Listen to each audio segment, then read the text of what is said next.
gostaria de convidar vocês, então, para uma breve reflexão na Palavra de Deus, no Evangelho de Lucas, capítulo 2, versos de 8 a 20. Vocês podem acompanhar a leitura da Palavra de Deus. Evangelho segundo escreveu Lucas, capítulo 2, versos de 8 a 20. E diz a palavra do Senhor: Ora, havia naquela mesma comarca pastores que estavam no campo e guardavam durante as vigílias da noite o seu rebanho. E eis que o anjo do Senhor veio sobre eles, e a glória do Senhor os cercou de resplendor, e tiveram um grande temor. E o anjo lhes disse: Não temais, porque eis aqui vos trago novas de grande alegria, que será para todo o povo. Pois na cidade de Davi vos nasceu hoje o Salvador, que é Cristo o Senhor. E isto vos será por sinal: achareis o menino envolto em panos e deitado numa manjedoura. E no mesmo instante apareceu com o anjo uma multidão dos exércitos celestiais, louvando a Deus e dizendo: Glória a Deus nas alturas, paz na terra, boa vontade para com os homens. E aconteceu que, ausentando-se deles os anjos para o céu, disseram os pastores uns aos outros: Vamos, pois, até Belém, e vejamos isso que aconteceu, e que o Senhor nos fez saber. E foram apressadamente, e acharam Maria e José, e o menino deitado na manjedoura. E vendo-o, divulgaram a palavra que acerca do menino lhes fora dita. E todos os que a ouviram se maravilharam do que os pastores lhes diziam. Mas Maria guardava todas estas coisas, conferindo-as em seu coração. E voltaram os pastores glorificando e louvando a Deus por tudo o que tinham ouvido e visto, como lhes havia sido dito. Que Deus abençoe esta palavra lida em nossos corações. Você gosta do Natal? É uma data festiva, não é? Nós sentimos o desejo de louvar, de glorificar a Deus. Eu gosto desse movimento de luzes, não é? Dinamismo. Parece que tem mais vida nesse final do ano. É bem verdade que no final do ano, pasmem vocês, parece que muitas pessoas também ficam enlouquecidas. Sabiam disso? Você já notou que no final do ano, não sei o que acontece, mas o que tem de gente aí precisando de apoio, de ajuda, né? Precisando de um encontro com o Salvador Jesus Cristo, um encontro transformador. Sabe que na última quinta-feira, eu estava aqui na minha sala, todos praticamente já tinham ido embora, e tocou o telefone. Geralmente eu não atendo o telefone ali no escritório, que tem alguém para atender, mas eu atendi. E era um rapaz que trabalha aqui na Berrine. Não vou dizer o nome dele, conta o milagre, não digo o nome do santo, não é? Ele disse assim: Olha, eu estou ligando para pedir oração de vocês aí. Eu encontrei aqui no Google o endereço dessa igreja. Vocês podem orar por mim? Eu trabalho há 40 anos, a minha vida não vai para frente. Ele usou um termo: a minha vida é uma porcaria. Em outras palavras, foi isso que ele disse. Eu estou trabalhando aqui, tenho metas para bater, tenho tanta pressão na minha vida, eu não sei mais o que fazer. Então eu decidi ligar para essa igreja para pedir ajuda. E ele disse o nome, eu falei: Então, eu vou colocar o seu nome aqui para nós orarmos, mas eu posso orar por você agora? Ele disse: Agora? Você vai orar por mim agora? Eu falei: Posso orar por você agora. Vamos orar juntos? E eu orei com ele. E nós oramos, e no final, meus irmãos, ele chorou agradecido, porque experimentou um alívio, creio que eu, da parte de Deus, o Espírito Santo agindo naquela vida, naquele coração. Quantas pessoas que nesta época de celebração, de louvor, de glorificação, estão oprimidas, estão sobrecarregadas, estão precisando de uma palavra de perdão, de salvação e de esperança, não é mesmo? E eu creio que Deus, neste tempo, está contando muito com a sua igreja, comigo, com você, para anunciarmos uma palavra de vida às pessoas que nos cercam. Natal é celebração do nascimento do menino Deus, do Salvador, o Senhor Jesus Cristo, né? O nosso Salvador Jesus Cristo. E Natal também é um grande mistério, não é mesmo? Porque nós, acompanhando a palavra de Deus, nós vemos que o Eterno entrou no tempo. O soberano, ele se tornou humilde, se tornou servo. Ou seja, Deus desceu até nós, se encarnou, vestiu de pele humana, não é? E o santo veio habitar entre os pecadores. O santo se fez pecado por nós. O bendito eternamente se tornou maldição por nós. Então, Natal é um grande mistério para todos nós. Mas Natal é o cumprimento de antigas profecias bíblicas.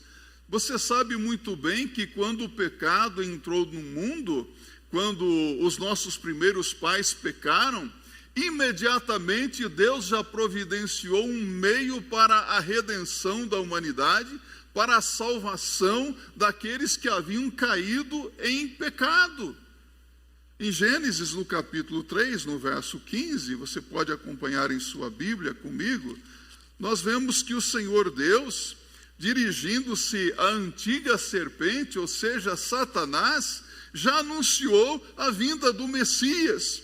Aqui nós temos o que se chama de proto-evangelium, não é? A promessa de redenção, o anúncio de boas novas aqui. E porém inimizade entre ti e a mulher, entre a tua semente e a sua semente, esta te ferirá a cabeça e tu lhe ferirás o calcanhar. Olha a promessa da vinda do Messias aqui, a promessa de vitória do Senhor na cruz. Mas se você abrir um pouco mais a sua Bíblia, nós temos aqui em Isaías capítulo 7, no verso 14, a promessa da vinda do Salvador. Diz a palavra de Deus: portanto, o mesmo Senhor vos dará um sinal. Eis que uma virgem conceberá e dará à luz um filho, e será o seu nome Emanuel. E quando abrimos o Novo Testamento, Emanuel, que traduzido quer dizer Deus conosco. Deus se fazendo carne, Deus vindo habitar conosco. Pouco mais à frente, Isaías capítulo 9, no verso 6... Porque um menino nos nasceu, um filho se nos deu, e o principado está sobre os seus ombros, e o seu nome será maravilhoso conselheiro, Deus forte, Pai da eternidade e príncipe da paz.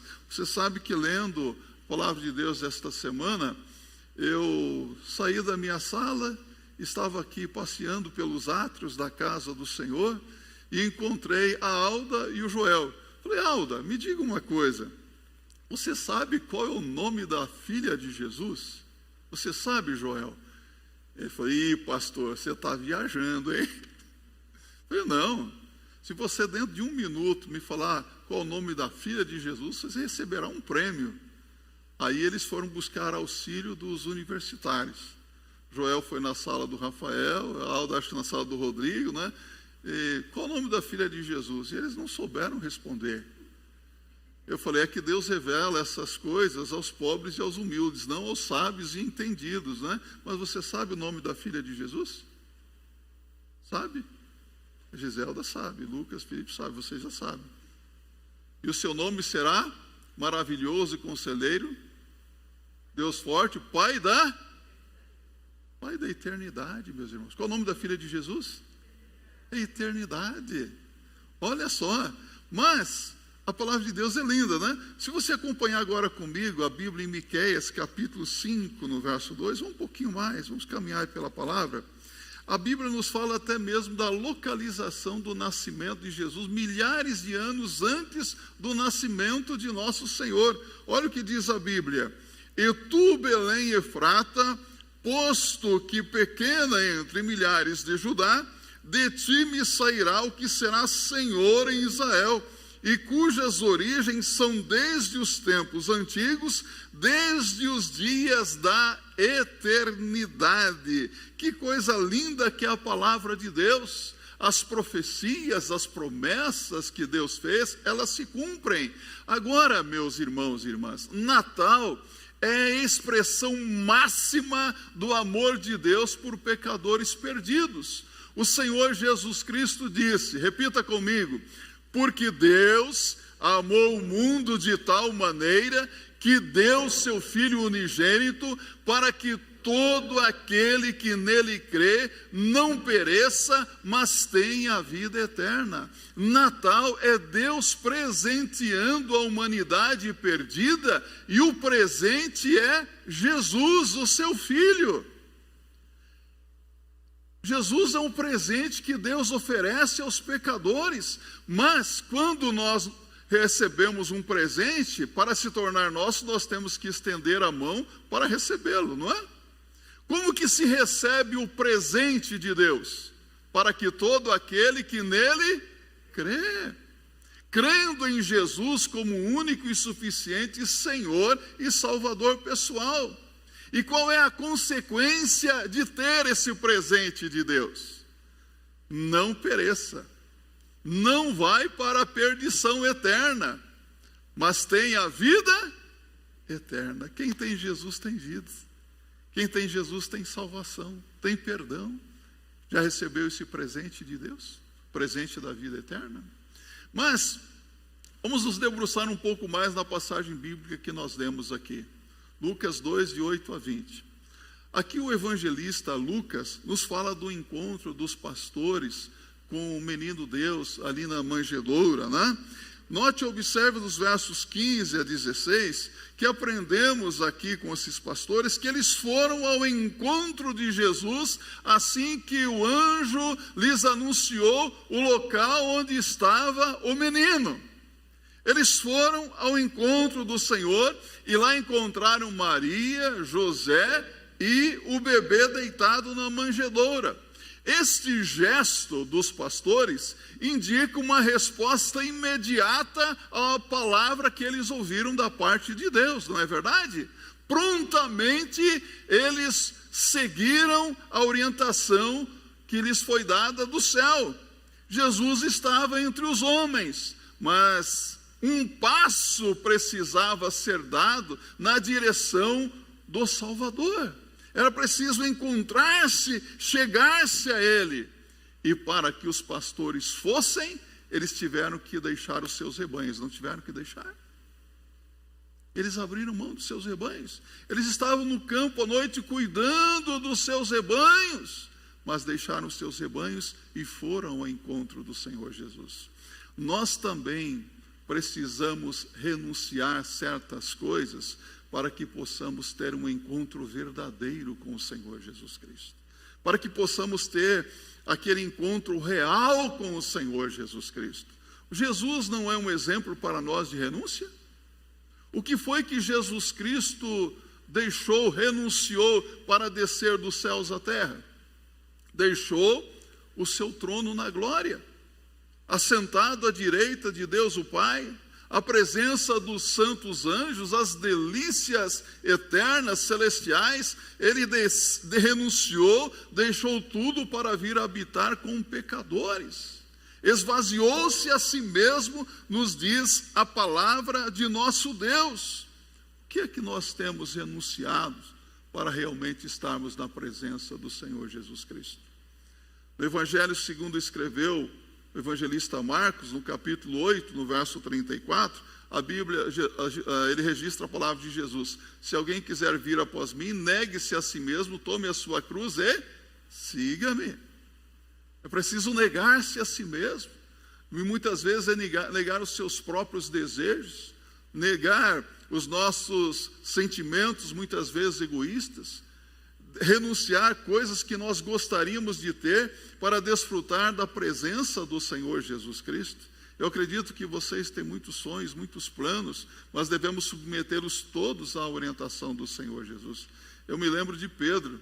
Pedro, certa vez, perguntou para Jesus: Senhor, e nós que deixamos tudo e te seguimos? O que foi que Pedro deixou? Nós deixamos tudo e te seguimos? Pedro deixou um barco velho, uma rede velha, falando em termos materiais, foi isso que ele deixou. Mas o que de fato Pedro deixou? Pedro abriu mão dos seus sonhos, de tudo que ele tinha planejado para a sua vida, para seguir o Senhor Jesus Cristo. Nós precisamos deixar certas coisas para termos o mais importante em nossas vidas, que é a presença real e constante de nosso Senhor e Salvador Jesus Cristo. Renunciar o que precisa ser renunciado. Isso não é fácil, não é? Abrir mão de certas coisas. Sabe, esses pastores, eles correram, eles não foram passeando pelos campos, eles correram em direção ao Senhor Jesus Cristo. Não perderam tempo, não ficaram ali no campo, ajeitando, cuidando um pouquinho da ovelha, eles foram em direção a Jesus, não ficaram no campo das conjecturas, no campo das teorias, eles foram para a prática, meus irmãos. Quantas vezes nós ficamos ali só na teoria, vivemos hoje um cristianismo de teoria, vemos pessoas que estão aí interessadas realmente no Evangelho, mas nós não vemos na prática o Evangelho funcionando em suas vidas. Isso não frustra você? Por quê? São pessoas que ficam admiradas com a palavra de Deus, gostam de ouvir sermões, ouvir pregações, participar de estudos bíblicos, mas continuam na mesmice. Há pessoas que até mesmo são amigas do Evangelho, são amigas da igreja. Quantos amigos nós temos, não é? Pessoas tão boas, pessoas que vivem até bem e são amigas da igreja, mas nunca chegam a um ponto de tomar uma decisão séria ao lado do Senhor Jesus Cristo.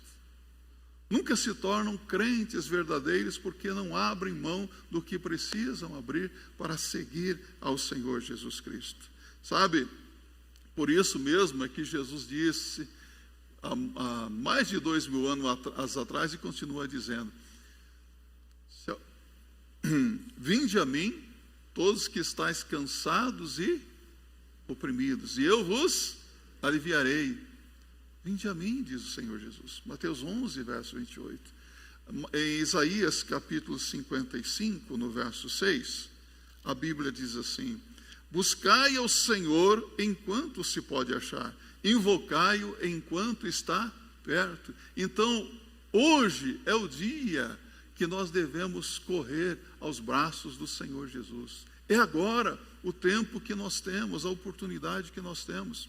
Sabe, a nossa vida, ela é como um vapor d'água que aparece e logo se desvanece. Hoje eu estou aqui, eu não sei se estarei aqui amanhã. Você não pode afirmar que estará vivo daqui a 5 anos, pode? A nossa vida pertence a quem? A Deus.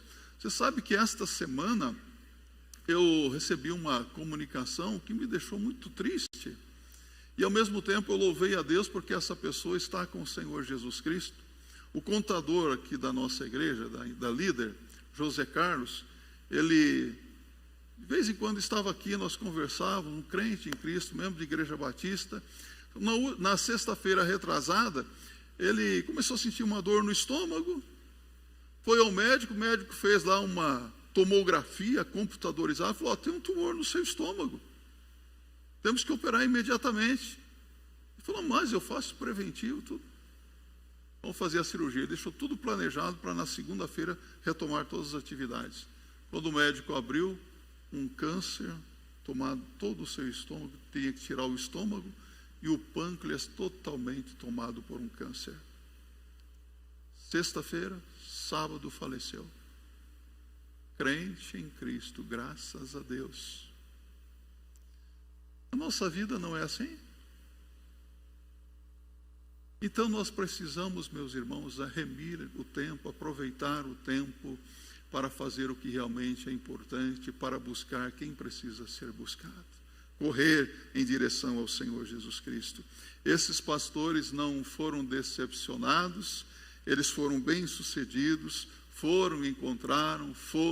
eles viram o Salvador, e a semelhança desses pastores, nós que já tivemos um encontro com o Senhor Jesus Cristo, devemos viver a realidade dessa vida que nós recebemos do Senhor.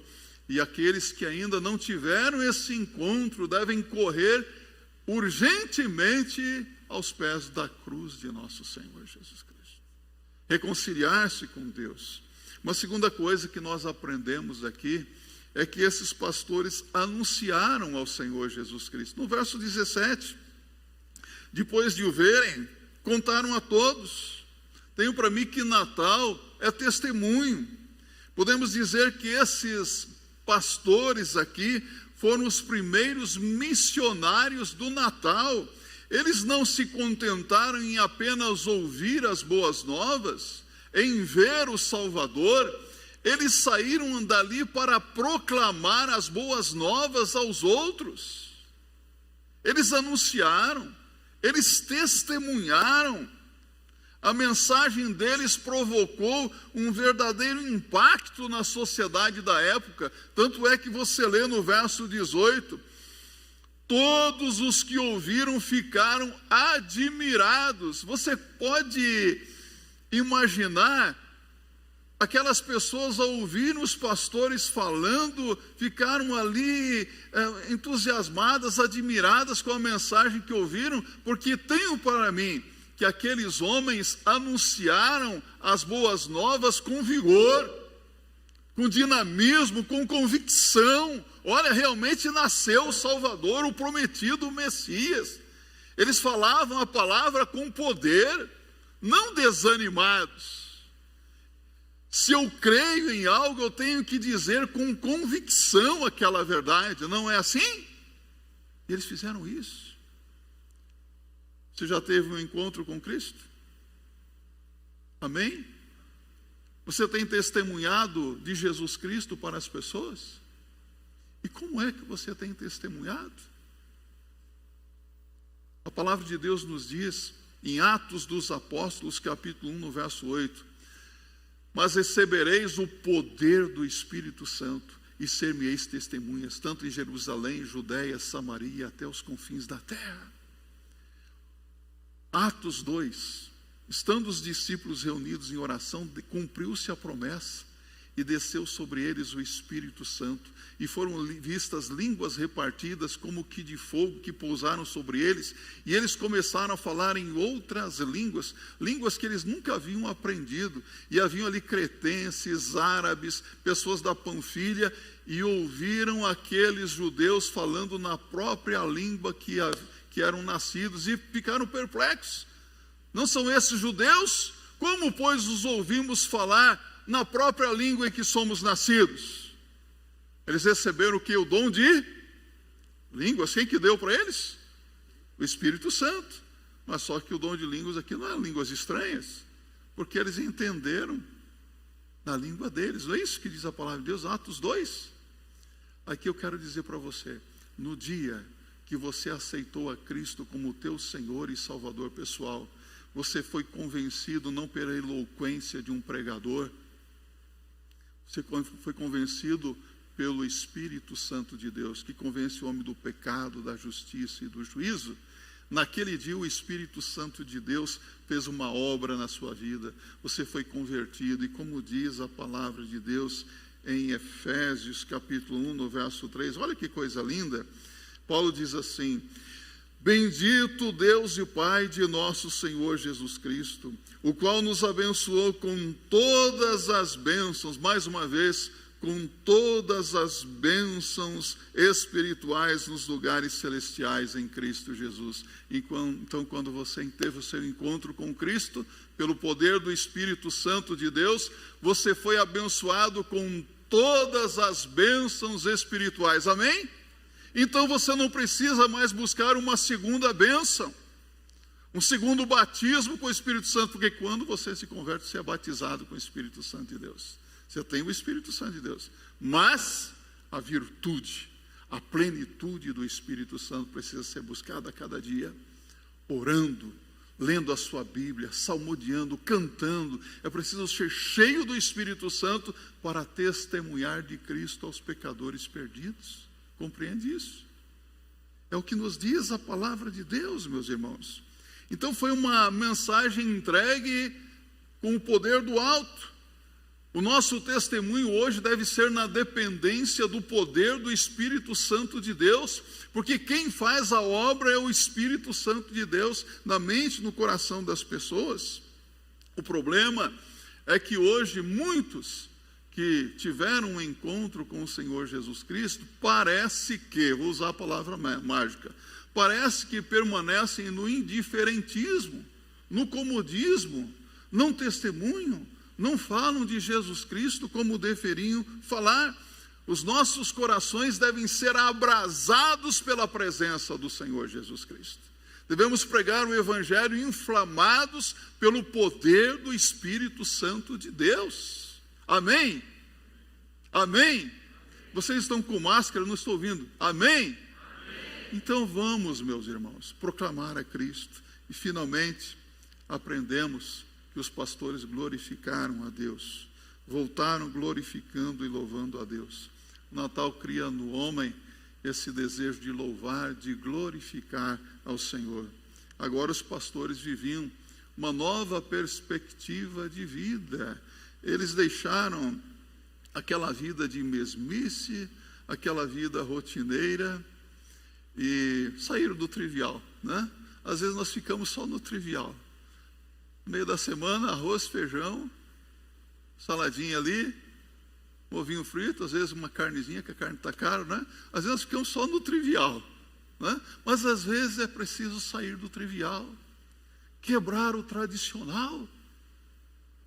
Quantas pessoas que estão vivendo hoje uma vida cheia de rotina, de tédio, de mesmice, porque não vivem glorificando e exaltando ao Senhor Jesus Cristo. Deve ser uma vida muito triste, não é?